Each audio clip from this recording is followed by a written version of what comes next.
Bonjour, aujourd'hui j'aimerais revenir avec vous un petit peu sur Votoms, il y a un petit bout de temps qu'on n'a pas fait de vidéo là-dessus. Et je profite en fait d'avoir remis la main sur un carton contenant de vieux kits. Alors vous m'excuserez, je vous ai déjà présenté un des kits qui est là, mais je vous avais présenté une réédition de Wave. Il s'agit du Marchidog. Mais je vous ai jamais présenté la version spatiale du Scopé Dog, ni le Brutish Dog. Et ça va me permettre de revenir un petit peu sur ces kits au 1.24. Alors là, il s'agit pour l'essentiel de kits d'époque, de Takara, donc de 1983 logiquement, 83-84, et issus donc de la série Armored Trooper Votoms. Alors pour ceux qui ne connaissent pas, c'est normal. Il s'agit, j'ai retrouvé le DVD, du premier coffret DVD américain légal que j'ai, voilà.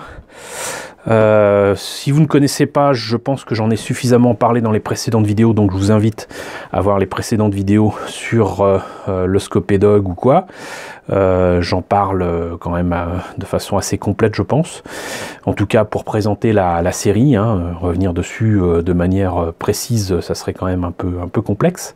Quoi qu'il en soit, donc cette série qui est mythique au Japon, et à raison, on la connaît pas du tout en France, elle est totalement inédite et c'est bien dommage. Quoi qu'il en soit, nous voilà devant 3 maquettes qui sont presque identiques à quelques détails près, et il s'agit en fait de versions, pour moi en tout cas, du Scopé Dog, en tout cas de l'Armored Trooper, avec toujours donc cet aspect un peu tank sur pattes, avec des caméras qui ressemblent aux vieilles caméras de télévision des années 70 pour capter la couleur.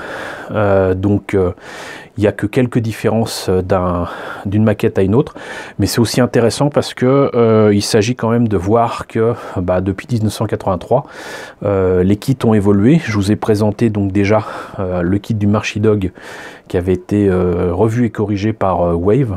On va voir justement ce qu'il en est. Donc voilà, donc ces kits ont 1.24. On va commencer par le Scopé Dog spatial. Scopé Dog spatial, donc qui est l'ATM 09 ST et qui a un backpack, on va dire spécial et spatial, qui est fait pour justement pouvoir bouger dans l'espace, hein, logiquement, en zéro gravité. Et on voit que, déjà, encore une fois, comme d'habitude avec ces kits-là, l'illustration est absolument superbe, hein, ça donne envie d'avoir le kit et de le faire immédiatement. Par contre, il est violet, je ne me rappelle pas qu'il fut violet dans la série.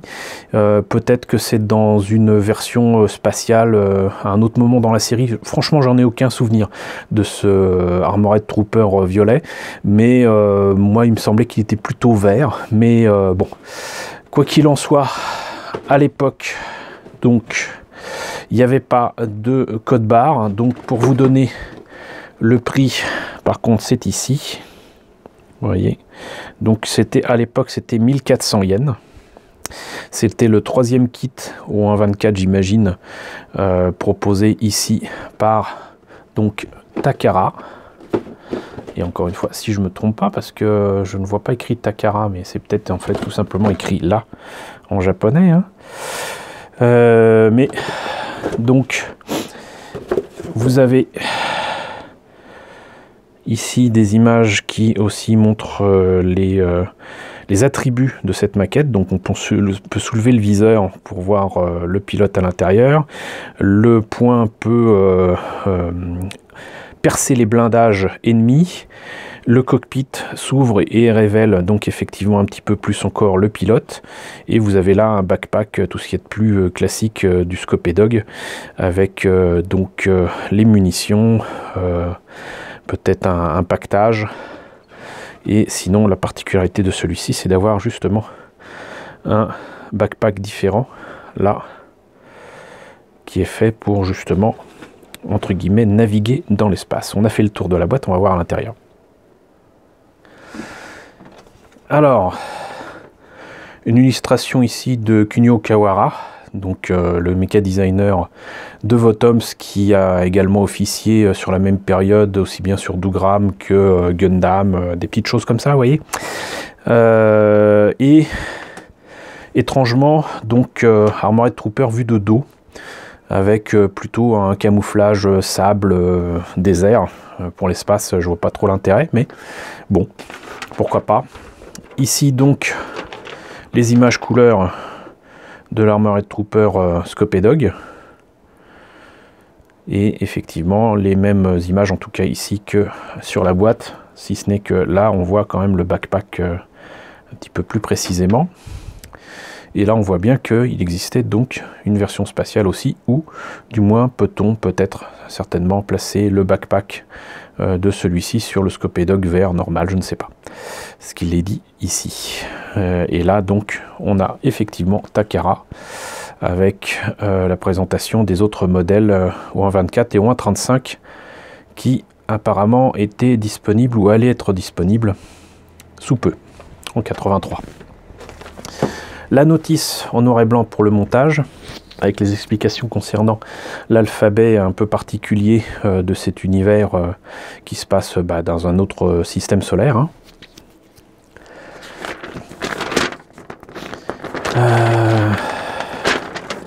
On commence par les mains, qui sont certainement le plus gros défaut de ces maquettes-là de l'époque, hein, maquettes à l'ancienne, donc les pièces sont à coller, les pièces sont à poncer, il y aura à chaque pièce de toute façon des jointures à faire disparaître continuellement, donc les points, le problème c'est que c'est des doigts, j'allais dire boudinés, et qui n'ont aucun détail, notamment là, quand vous faites ça, vous avez forcément un creux ici, là il n'y en a pas.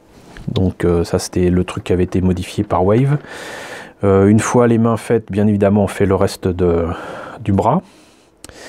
Et là il y a donc la tête. On continue avec le cockpit. Les détails du cockpit, à chaque fois il y a des petites interventions concernant les détails ici et là à apporter apparemment, comme ici par exemple j'imagine un des calcos sur le pupitre. Une partie du siège. Le siège est terminé, on termine le cockpit, on termine la tête avec les caméras. Là encore, vous voyez, donc ces deux parties-là à coller qui doivent être forcément poncées et améliorées. On met le tout, on fait quand même le pilote, le bassin, les armes, les jambes. On réunit le tout. On a aussi Kiriko Cuvier, mais debout. On fait quand même le backpack, qui est quand même le principal intérêt de cette version du Scopé Dog. Et là, je n'insisterai jamais assez là-dessus. Encore une fois, même les tuyères des petits moteurs ici sont en deux parties. Donc avec les anneaux, etc., ça rend le travail extrêmement compliqué, extrêmement difficile. Et comme apparemment, soit il y a les deux backpacks, soit il y a un backpack qu'on peut mettre d'un autre Scopé Dog, il est conseillé de ne pas coller évidemment ce truc-là. Mais vu que là, il présente les deux avec les décalcos à poser, j'imagine que le backpack est dans la maquette. Et là, enfin, la liste des pièces. Je vois effectivement là ce qui pourrait être le backpack classique. Et le placement enfin des décalcos. Je n'ai pas sorti les pièces de leur sachet pour la simple et bonne raison que ça risque de s'abîmer, et puis sait-on jamais, comme j'en ai d'autres améliorés avec Wave, etc., ces vieilles maquettes peuvent prendre de la valeur avec le temps, sait-on jamais. Donc là on a quand même le pilote Kiriko Cuvier, une partie, même carrément le bassin, les armes et l'intérieur du cockpit, les genoux, les épaules, partie du bras et la tête, enfin la partie caméra. On notera d'ailleurs que même s'il est difficile d'imaginer ça en no paint, c'est faisable entre guillemets avec des grappes de différentes couleurs, ici en gris, là en violet. Donc là les fameuses mains dont je parlais, bon là elles sont ouvertes, c'est un mauvais exemple, mais il y a quand même de beaux détails hein, pour des maquettes de cette époque-là. Un petit peu de polycap. Donc là, les backpacks et tout ce qu'il faut pour faire ceci. Donc les fameuses tuyères en 2 parties absolument affreuses. Et là donc la dernière grappe avec le reste du cockpit, des jambes, les pieds et les fameux points dont je parlais qui posent un petit peu problème.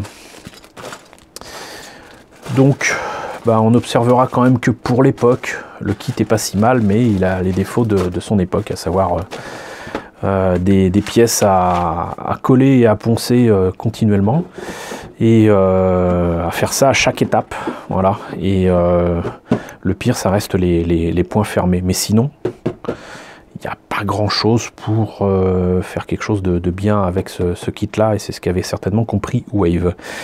On a fait ce Scopé Dog, on va passer maintenant au Brutish Dog. Alors le Brutish Dog, il a cette particularité d'être un Scopé Dog, mais rose.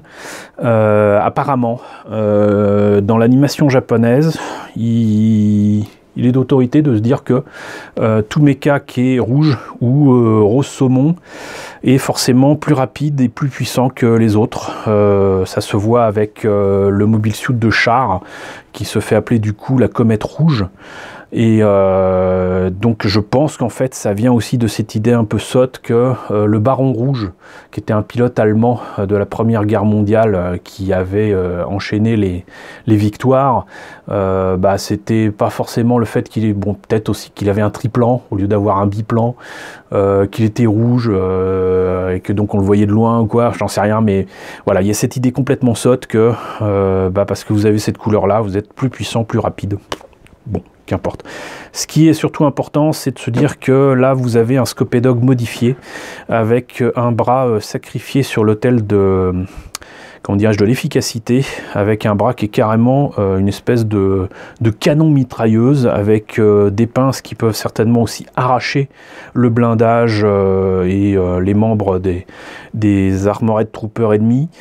Le fait est aussi que pour une fois ce Scopé Dog modifié est surtout piloté non pas par Kiriko Cuvier, mais par une femme qui va se révéler être d'ailleurs la jeune femme qui l'obsède dès le début de la série, qui se fait appeler Lady Phantom au début dans une espèce d'arène de combat, et qui va rencontrer plusieurs fois dans la série avant de finir en couple avec elle, spoiler, tant pis, qui s'appelle Fianna en fait, et il se trouve qu'en fait elle a un gros secret qui la rapproche de ce guerrier ultime qui est Kiriko Cuvier. Mais quoi qu'il en soit, donc là on a le Brutish Dog au 1.24 de Takara, si je me rappelle bien, oui voilà.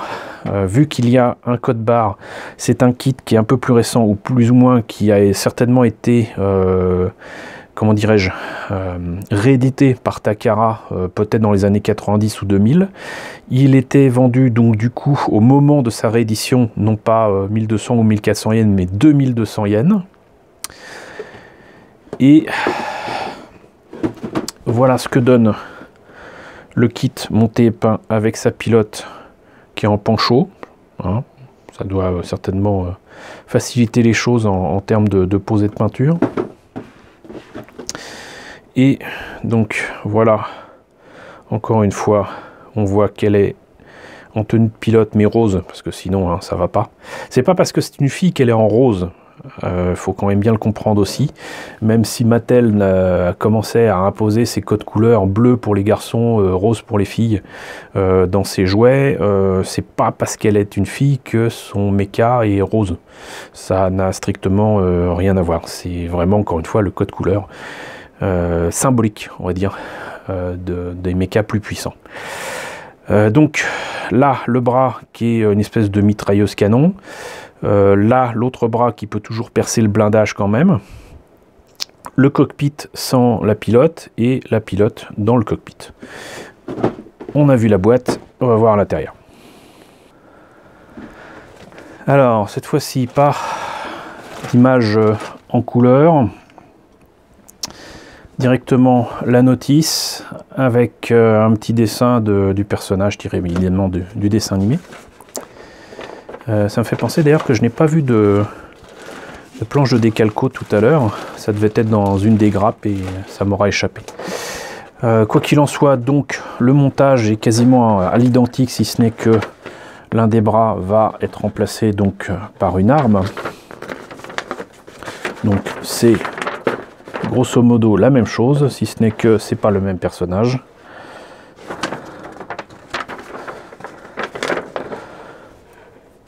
Et il y a même donc le personnage debout dans son pancho, pas de bras, pas de chocolat. Elle a ses jambes quand même. Et elle a un backpack, oui, elle a un backpack différent.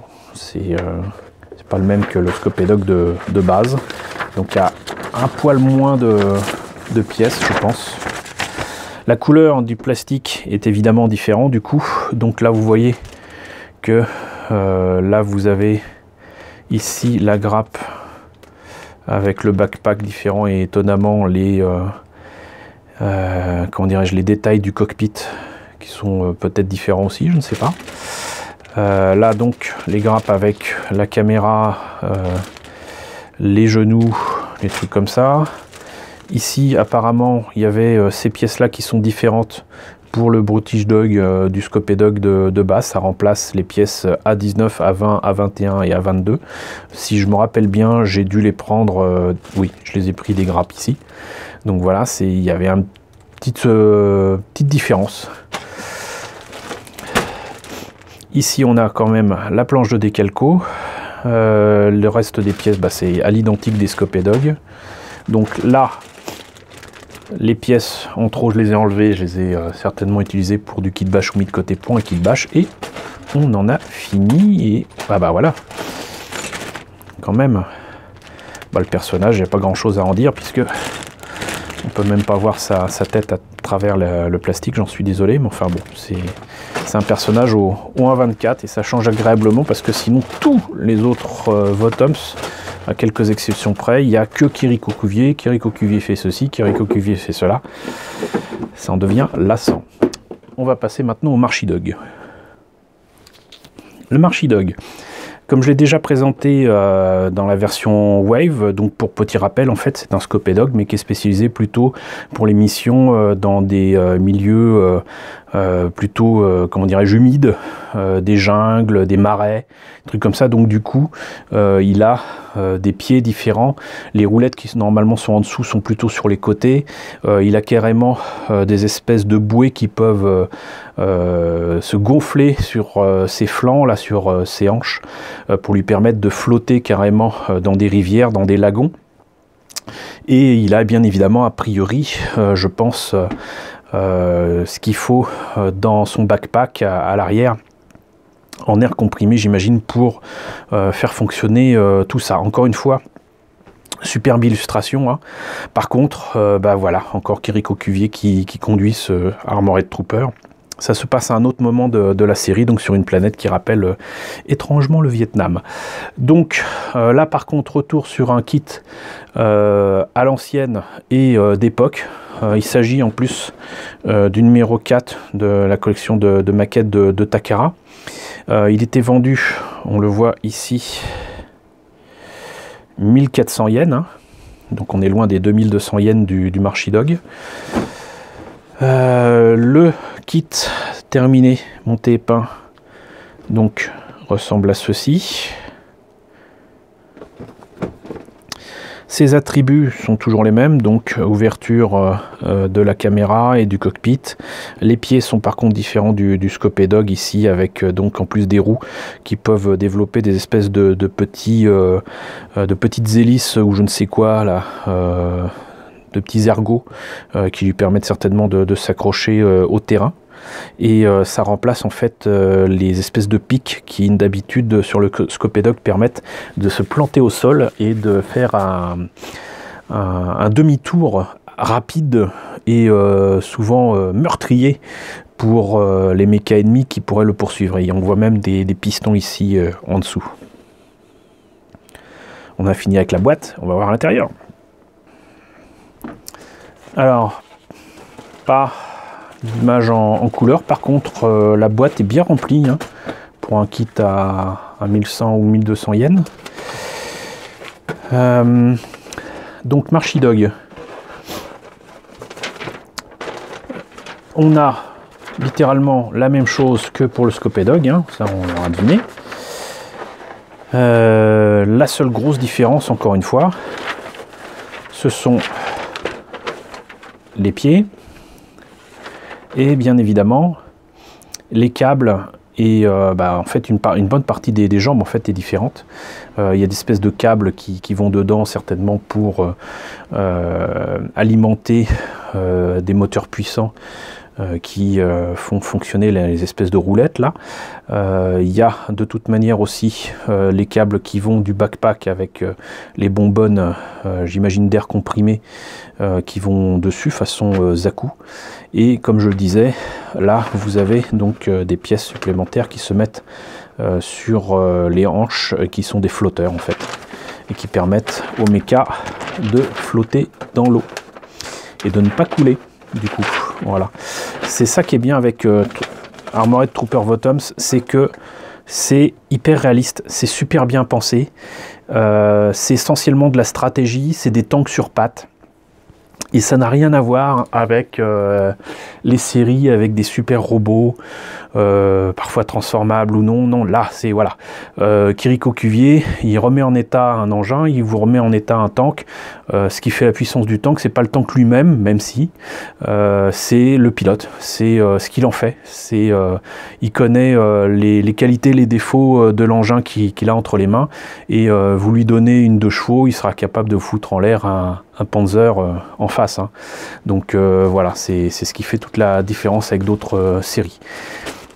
Planche de décalco qui fait bien plaisir ici. Là, on a de retour à des couleurs Scopedog un petit peu plus classiques, donc un vert d'eau, un vert un peu pâle. Là, je ne sais pas pourquoi, mais j'ai enlevé ça de ce sachet. On va en profiter pour montrer un petit peu la figurine de Kiriko Cuvier, donc dans une pose non pas dynamique, mais une pose. Voilà, il a même son socle. Là, une partie du bassin. Là, la version pilote, où on n'oublie pas les jambes. Par contre, les mains, ça fait un peu robot, hein, ça fait un peu Daft Punk. Mais bon, ici encore le reste des pièces avec le bassin, les épaules, les trucs comme ça, les mains. Ici, les pièces donc pour les jambes. Je pense que logiquement, ces pièces-là ne seront pas utilisées. Ici, donc les pièces spécifiques, comme je disais, de ce Marchidog. Donc là, vous voyez ça, c'est les genoux normaux du Scopedog. Là, c'est pour le Marchidog, donc ça veut dire que ces pièces-là, entre guillemets, je les utiliserai pas. Enfin, je les utiliserai, mais sur autre chose.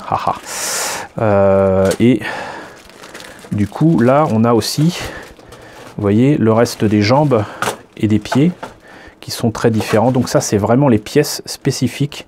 Donc là, on a 3 grappes, une petite grappe et 2 grosses grappes pour le Marchidog qui représentent essentiellement le backpack, l'arme et les jambes qui remplacent le Scopedog, mais on a quand même les pièces pour faire le Scopedog normal. Et moi, ça me va très bien parce que si je dois faire cette version-là, mais je ne pense pas que je ferai cette version-là puisque j'ai la version Wave, ça me permettra d'avoir des pièces en plus. Donc voilà, mais on verra ça puisque de toute façon, vu que j'ai la version Wave, le seul intérêt c'était de comparer avec un vieux kit vintage. Voilà, on en a terminé pour ces 3 kits. Et bien voilà, c'est fait. Je vous ai présenté 3 kits sur une seule vidéo, donc vous m'excuserez si ça a pris un petit peu plus de 24 minutes maintenant, mais j'espère quand même que ça vous aura intéressé. Et surtout que ça fait une petite piqûre de rappel sur le monde de Votoms et sur les kits qui existent depuis maintenant, si je sais encore compter, logiquement 35 ans, 36 ans même, 36 ans. Donc voilà, c'est une série à découvrir si vous en avez l'occasion, c'est des kits à découvrir si vous en avez l'occasion, quoi qu'il en soit, pour moi c'est un grand classique. Vous l'aurez compris, j'aime beaucoup Votoms et j'aurai plaisir à vous présenter d'autres kits. J'ai remis la main sur beaucoup de kits au 1.35, beaucoup de kits au 1.144 et il y aura des choses à dire dessus. Voilà, et bien écoutez, en tout cas, j'espère que ça vous a intéressé. N'hésitez pas à me dire ce qu'il en est dans la section commentaires, n'hésitez pas à liker, les pouces vers le haut, c'est très important en ce moment. N'hésitez pas à partager, n'hésitez pas à vous abonner si ce n'est pas déjà le cas. Coucou aux nouveaux abonnés qui nous ont rejoints. J'espère que les différents sujets que je développe tous les jours vous intéressent. Coucou aux grands anciens. Merci à tous d'être présents. Merci à tous de votre soutien, de votre fidélité. Et je vous retrouve donc logiquement très bientôt pour la présentation de nouvelles maquettes Votoms.